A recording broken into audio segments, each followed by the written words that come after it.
Hello everyone, I'm Nimendevan Gunratna from first year second semester group 26.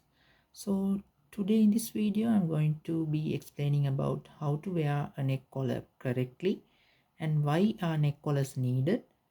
So neck collars are also medically known as cervical collars or snake braces or C collars, and these collars are used for support to our spinal cord and head.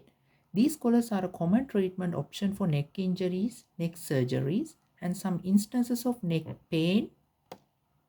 I mean, there are different types of cervical collars which we will need, will depend on our type of neck injury or the underlying cause of our neck pain. So, what are cervical collars? Use cause. So the purpose of a cervical collar is to support our neck and spinal cord. It is also to limit the movement of our neck and head. So in instances of a very severe injury, it can prevent us from further injuring ourselves. So this is typically meant for short-term use while we recover from an injury, surgery, or pain. So some conditions that may require the use of a cervical collar are whiplash and trauma. So let's say if we have been in a car accident or sustained some other kind of injury like a fall, a cervical collar may protect our neck and prevent further injury. Neck surgery, a cervical collar helps to prevent injury after surgery by limiting rotation as well as side to side and back and forth movement. Nerve compressions are also another reason why we should have a cervical collar, because cervical collars are occasionally used to reduce pressure on the nerves of the neck. And cervical spondylosis is so a cervical collar may cause temporary relief from pain caused by cervical spondylitis, which is an age-related condition that's caused by a wear and tear of cartilage and bones in the neck area. And lastly, neck collars are used to relieve general neck pain or stiffness, which can help take some strain off our neck muscles. So as said, there are different types of neck collars. So neck collars come in soft and hard varieties.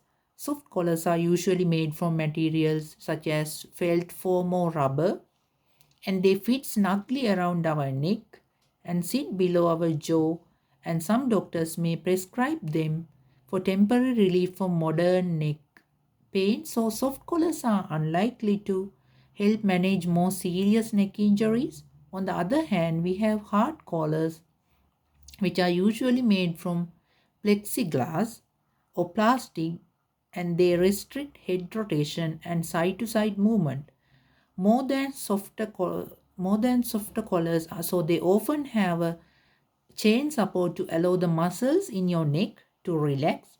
Hard neck braces are often prescribed for severe neck pain, spinal fractures, and trauma injuries. So there are questions that arise like, are there side effects to wearing a cervical collar? Although cervical collars can help support and protect our neck, in the short term, researchers have shown that long term use of cervical collars may lead to a weakening and stiffening of our neck muscle. So, in cases of acute injury, it is largely unavoidable. However, if you are dealing with a moderate neck pain, try to minimize using the amount of time we wear a neck collar, and we can take pills to reduce the pain, especially the painkillers. So, there are certain tips for wearing a cervical collar for a patient. So, if you are needed to wear a cervical collar, usually, healthcare providers will give specific instruction about what we should and shouldn't do while wearing a neck collar. For instance, we should move instead of resting or sitting too much, focus on good posture, avoid sitting in soft and low chairs, avoid lifting or carrying anything heavy. Leave our collar on at all times except when cleaning it for it or directed by our practitioner. Make sure our collar fits tightly but it is comfortable. The procedures of wearing a neck collar is that when we have to lie flat in a bed without a pillow, keep our head in a neutral position. Do not bend your neck forward or backward from side to side. And then before removing the collar, we should note where the end of the velcro steps are. So when we put the collar back on the strap, it should be in the same position. So first we have to undo the velcro strap, remove the front of the collar and the side back panel and out from under the neck. And then when we want to replace the collar, when we are lying down, we should slide the back panel carefully behind the neck and make sure it is centered. Evenly long hair should be placed outside of the collar.